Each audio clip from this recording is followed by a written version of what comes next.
and start from the top. Okay.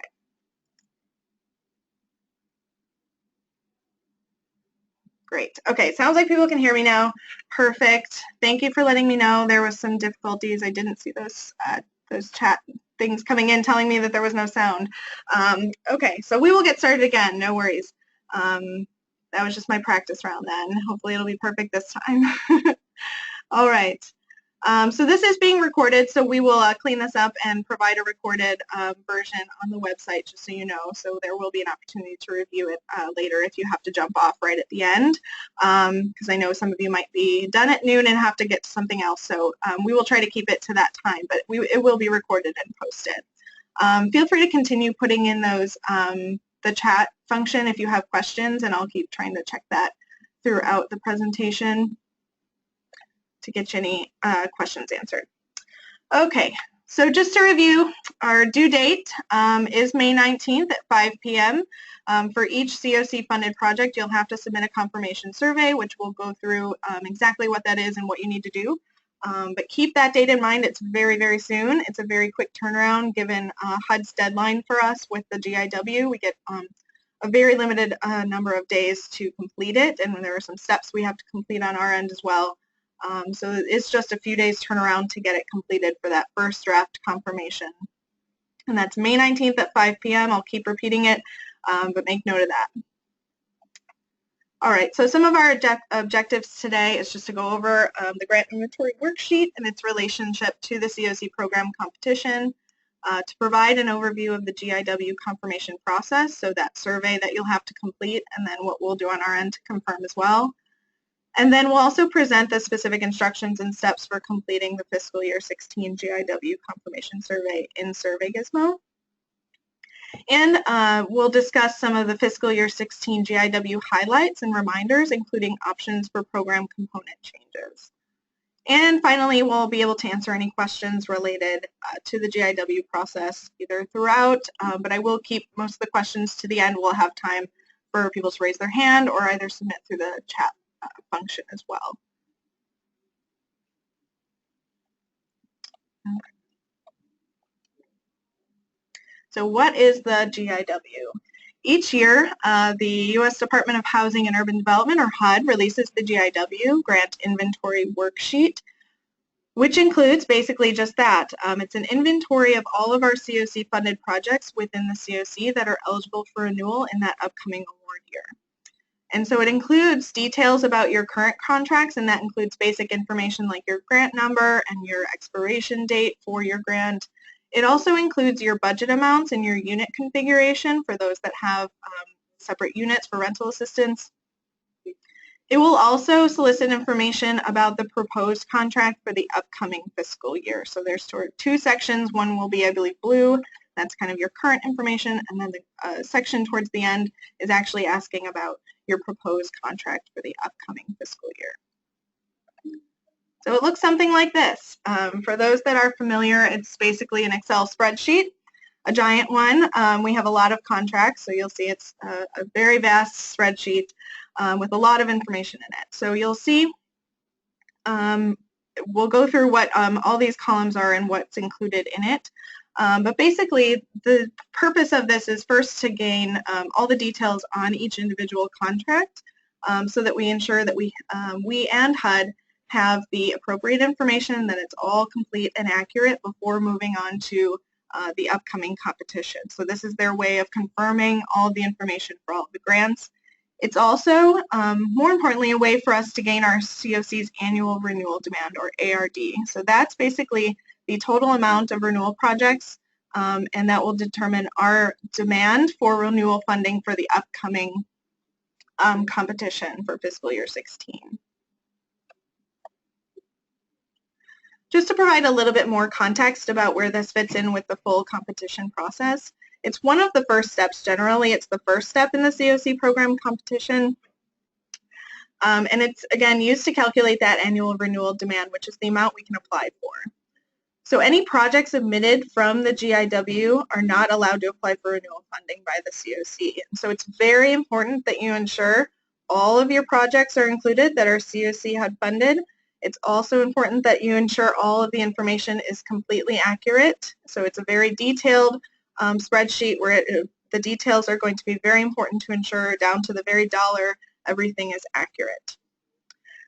It's typically closely followed by the registration notice, but this year we actually got that first, and so that process has already been completed. That's just something we submit as the collaborative applicant to register for that funding opportunity. So that's already been completed, and now we're doing the GIW, which is the next step, followed closely by the NOFA, or Notice of Funding Availability, which will outline the competition itself and the requirements for applying for funding, and that's where you'll submit your project applications.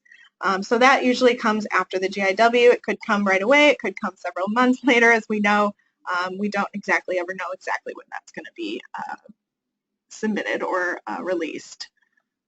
But that is generally the next step. Just checking that chat.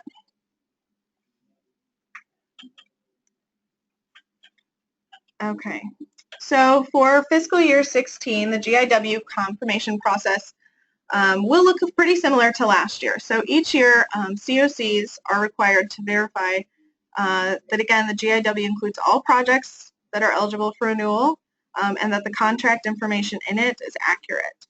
And so basically HUD sends us that spreadsheet first, and we are required to verify with all of the HUD CoC funded projects that their information is accurate. So that's where you guys come in now, and basically you're just responsible for confirming all of that information to us. And then we will confirm finally on our end and submit that back to HUD field office. I'm just going to note here that former Shelter Plus Care LTRA projects should work with DFSS to ensure confirmation of these grants. So usually you'll work with the city to make sure that you're confirming all of the information for those, and they'll submit those confirmations to us. So again, agencies are required to verify that for each project that you have. You'll submit a survey individually for each project, and those must be completed in Survey Gizmo no later than 5 p.m. on Thursday, May 19th. Projects, again, not included on the GIW will not be allowed to apply for renewal funding, so it's very important that you ensure that if something's not on the GIW, that you're letting us know and you're submitting a survey for that information. Again, it will look very similar to last year. This is the link where you can access this, and we'll be sending out that link again so that we make sure everyone has it. But the survey itself within Survey Gizmo will look very similar to previous years. It will have just some general instructions, which is mostly what I've gone over here already. And again, that due date, I'm going to keep reminding you, is May 19th, Thursday at 5 p.m. So this is what you'll see when you actually go into the Survey Gizmo survey. You'll see that each question corresponds to a particular column in the GIW. Let me just make sure. So what you'll see there, as the example that I have here, you'll see applicant name, and that corresponds to this question in Survey Gizmo up at the top there that says, is the applicant name correct on the GIW? So basically all you're doing is looking at that column on the GIW spreadsheet and saying yes, it is correct, or no, and then providing the correct information. For the most part, a lot of this information will be accurate, and you will simply confirm yes, it's correct. However, you will need to pay attention again to those details to ensure that grant number is correct down to each number, to ensure that all of your budget information is correct down to each number and dollar. So that's where occasionally changes can come in. So if the data is incorrect or if something is blank, you'll answer no and you'll provide the correct information in the field. Now just a quick note about the expiration dates column. That will be blank for all projects on the GIW, and you'll be required to enter a date in 2017 only. Okay, so occasionally we'll get dates that are in previous years. This year it has to be in 2017 only, so there should be no date that is not in 2017. This expiration date should correspond to your previous grant year. So I have an example here. Fiscal year 14 grant runs April 1st to March 31st, 2016. Then your fiscal year 15 grant would most likely run, again, April 1st, 2016 to March 31st, 2017. So that is that date that you would put in there, is the grant that's ending in 2017. The only place that this might get a little bit tricky is for those of you that might have a grant that ends at the end of February, and I believe there was a leap year in there somewhere, and so ensure that all of your dates are exact and that you have included all days within each month that you need to, especially if it's ending at the end of February, where it could be the 28th or 29th. Make sure you're including every date in 2017 that you need to avoid any lapse in your grant. If you're unsure about your dates at any time, just review the previous GIW or your grant agreement to make sure that you're putting in the correct dates. There are certain situations where you would have to attach a HUD-approved amendment letter.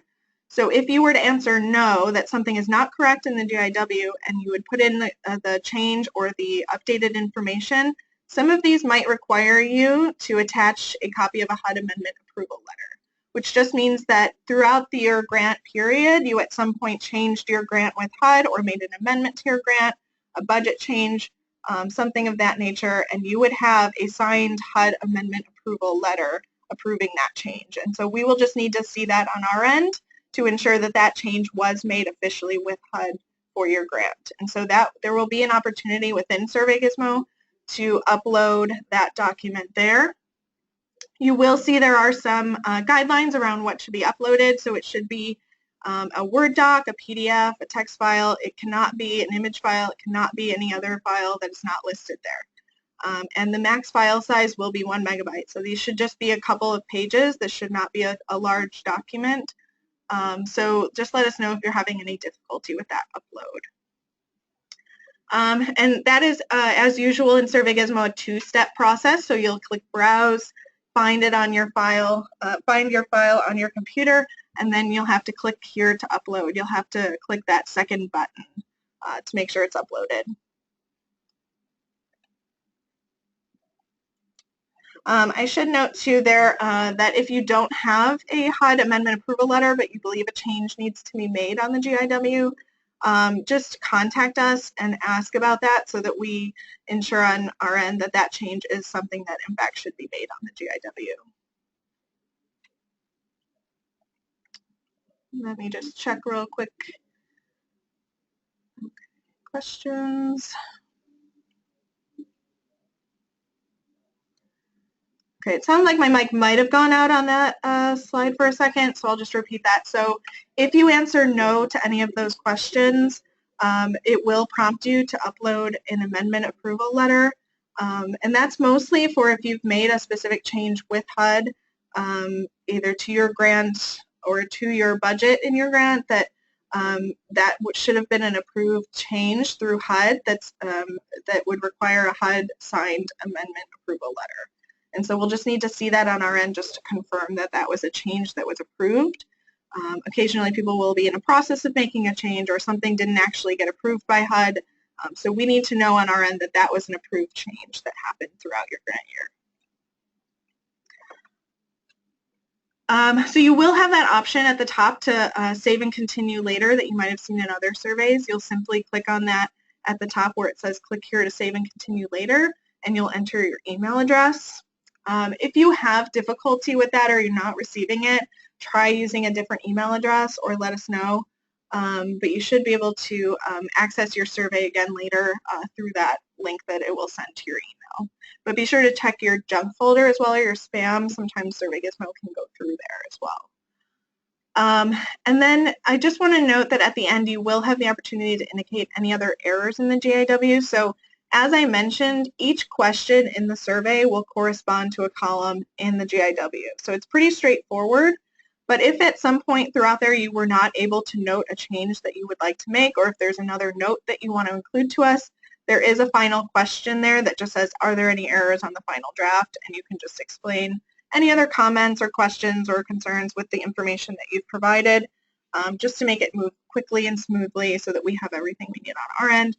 Feel free to use that for any other additional information.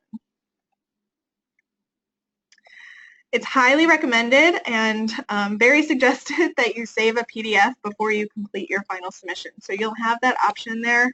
Once you get to that final screen, make sure you click that link to download a PDF version of your response and keep that handy.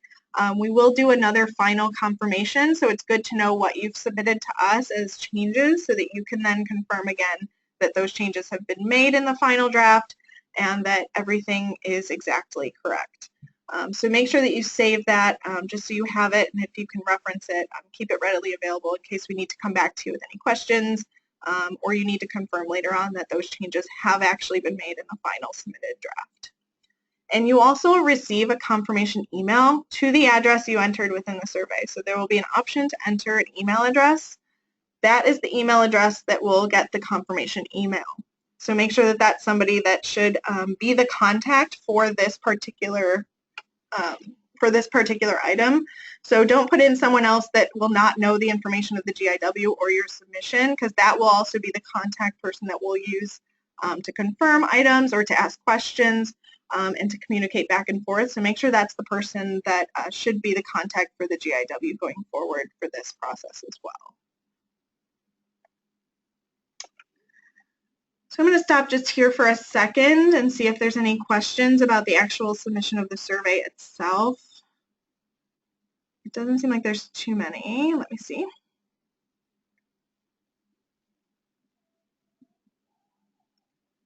I have a question about the GIW number. I'm not sure if that means your grant number, or should be your most recent grant number. I know you might not have your fiscal year 15 grant number maybe yet, so just make sure it's the most recent one that you have. If you have a question about that, we can always answer it specifically too, but that should be your most recent information.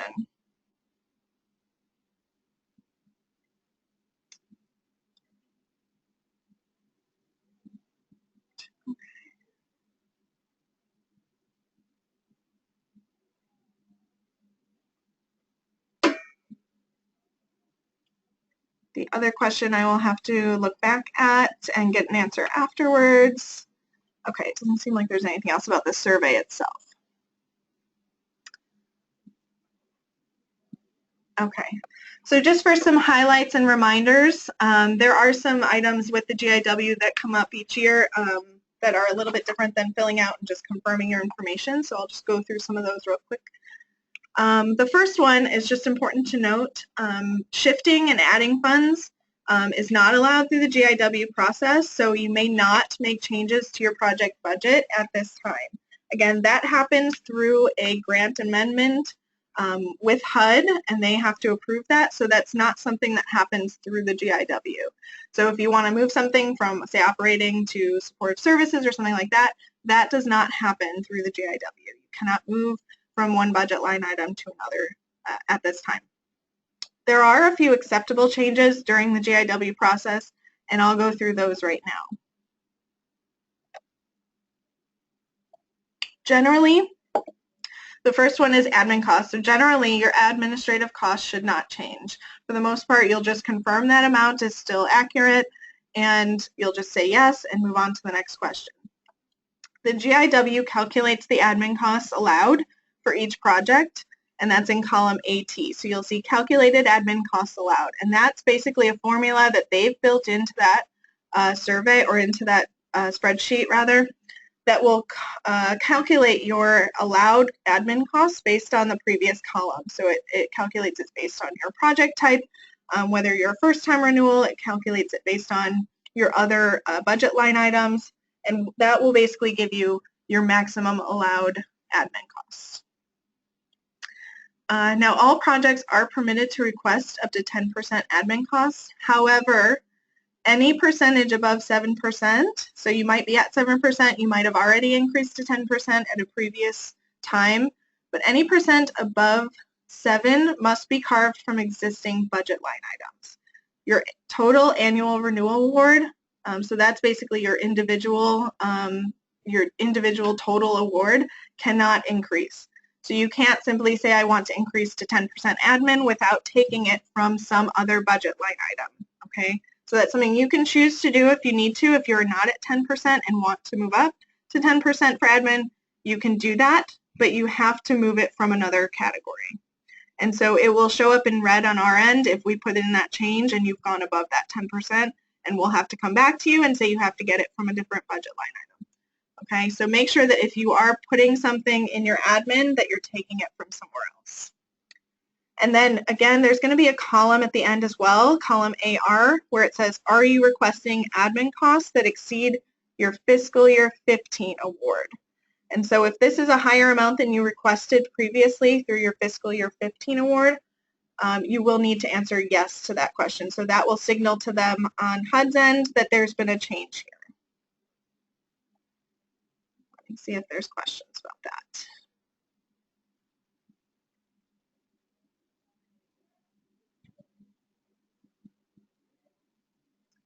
Yes, I did get a question about Tier 1 and Tier 2. We have had a Tier 2 announcement, so yes, Tier 1 and Tier 2 were funded, so those all projects will complete this process, yes.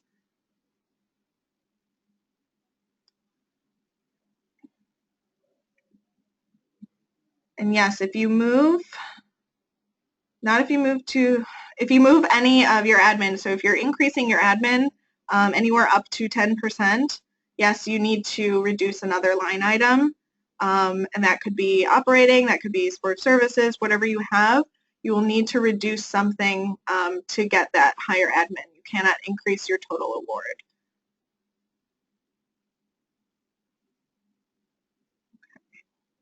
And that is one of the only changes that can actually happen through this GIW process, and then that will be reflected in your upcoming award.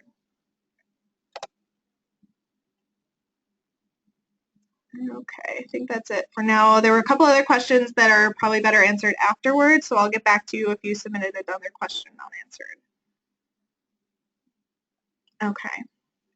The next one does not really apply to most of you, or maybe not any of you, but I'm just going to put it in here just because it was in the guidance, and I want to make sure it's just out there in case that you think it might apply to you. So projects renewing for the first time under the CoC program, for the very first time, can convert leasing to rental assistance if they're currently operating as such. So this will, again, not apply to most CoC-funded projects. If you think this might apply to you and your project is eligible, please just reach out to us as soon as possible so that we can talk about that with you individually. Now, there are a couple of program component changes that are allowed through the GIW process, and they're very, very specific to two scenarios that are outlined in the HUD guidance.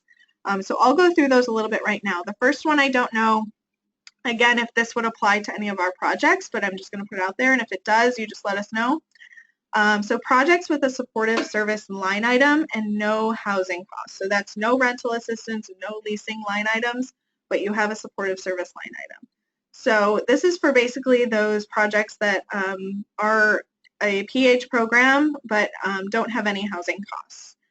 So a project should first review the GIW instructions, and that's on page 8 just because it provides a lot more detail about what they're asking here. And a project should also review, is my project a supportive services only project or a housing project? So they put out basically this flow chart to help you decide whether you're an SSO or whether you're a housing project. Again, I don't know that this applies to any of us. I know that we do have some projects that are housing projects that have supportive services only. So it's an interesting setup, but I don't know that you would need to make a component change. But if you think that this applies to you and you need to change your component here, again, just contact cocprograms@allchicago.org as soon as possible so that we can talk that through with you first.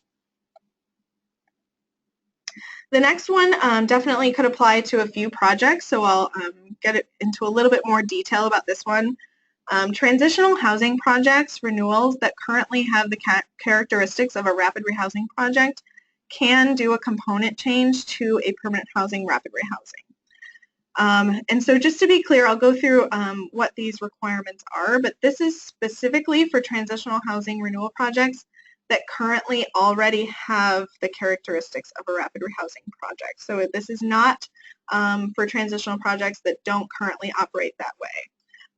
So these are the guidelines that HUD has sent out for that. So again, an existing project design that assists individuals and families move quickly from streets into permanent community-based housing. So that has to be your existing project design, not necessarily a change you want to make. And then the next one is currently make supportive services available to meet the needs of participants, but does not require participation in services outside of case management. And the program currently allows program participants to retain the unit when the rental assistance or leasing and supportive services end. So the participants have to be able to maintain their unit after the assistance ends, and that has to be your current setup.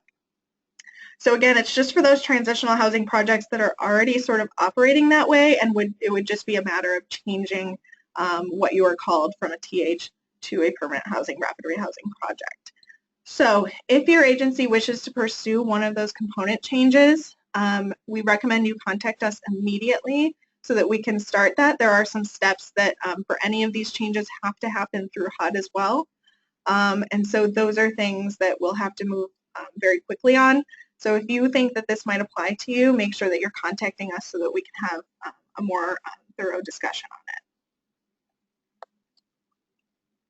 I'm just going to put up this deadline and submission reminders real quick before I check for additional questions. Just hold on one sec.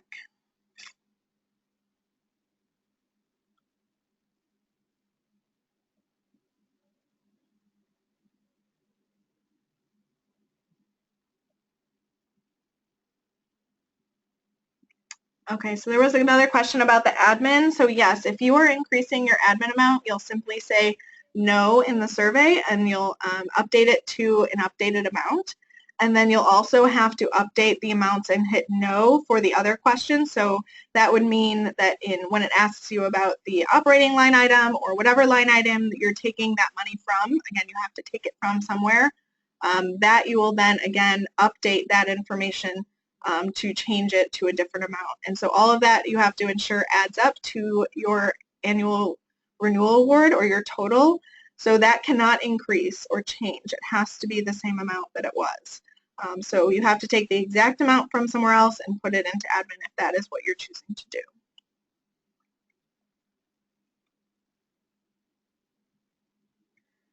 If you have any questions about that admin change, you can feel free to send those in to us individually as well. The most important thing to note is that if you are increasing, that you're taking it from some other budget line item. Okay. I think most of the questions I'm seeing are related to that. Perfect. Okay. So again, just a deadline and submission reminder. A GIW confirmation survey is due in Survey Gizmo, again, for each CoC renewal project by Thursday, May 19th at 5 p.m. So there's that link again. We will be sending out a follow-up email with that link in case you don't have it. We'll also be sending out the instruction guide. This is the link to where it should be posted on the HUD website. Last time I checked, it wasn't posted there. They sent it to us via email. And so we'll attach that as well so that you have it. We highly, highly recommend that you read that instruction manual in full. It's not very long because that really will give you all of the details that you need as well to understand what you're confirming and why. Okay, so just some next steps, just to go over kind of what the steps are in this confirmation. Projects will submit all of their GIW confirmation surveys by that May 19th due date. All Chicago staff will then review and confirm all of those submissions received. So we'll be going through each individual one, making any necessary changes, following up with you if we have questions or if something's not adding up.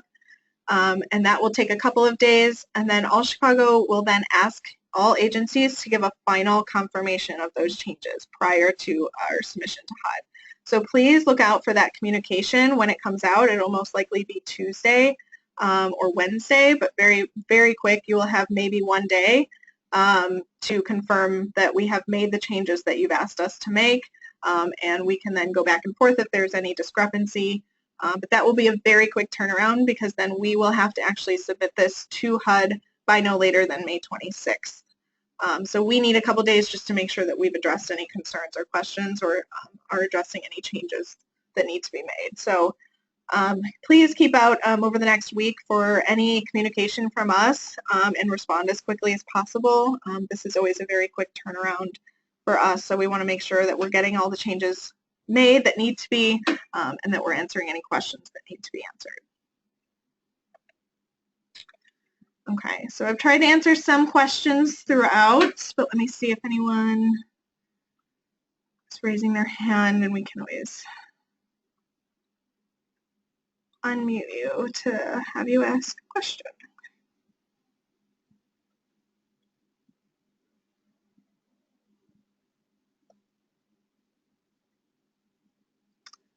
All right, so Ashley, it looks like you have a question. Ashley at Thresholds.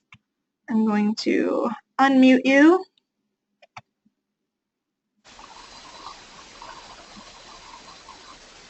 Ashley, do you have a question?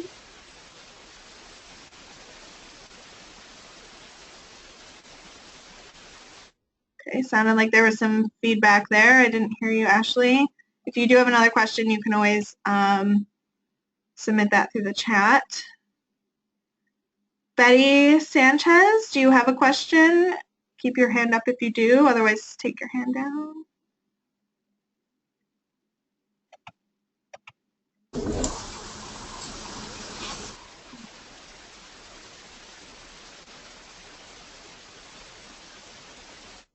Okay.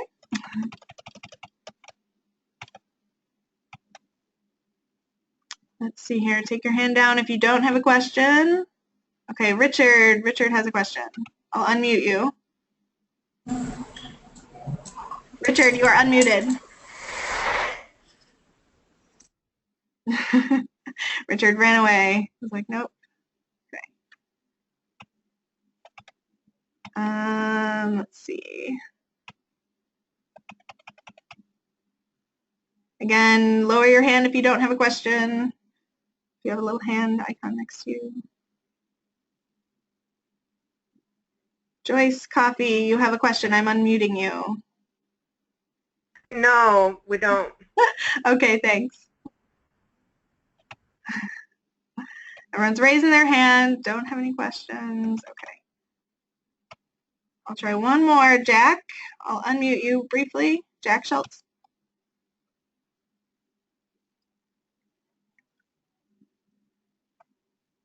Jack, do you have a question? Oh, no, thank you. Okay. Okay. Seems like people do not have questions. I think we just have some hands up, some lingering hands. So I'm putting everyone down. I clicked on almost everyone that had their hand up. Again, if you do have questions, put those in the chat box. I'm going to take one final look at that since we do have a minute to see if we have anything that I can answer now. We can always, again, answer questions afterwards. So a lot of times it's very specific to your project or specific to your grant information. So if that's the case, sometimes it's easier to answer afterwards as well. Let's see. Oh, I've lost my chat box. Oh, there we go. Okay.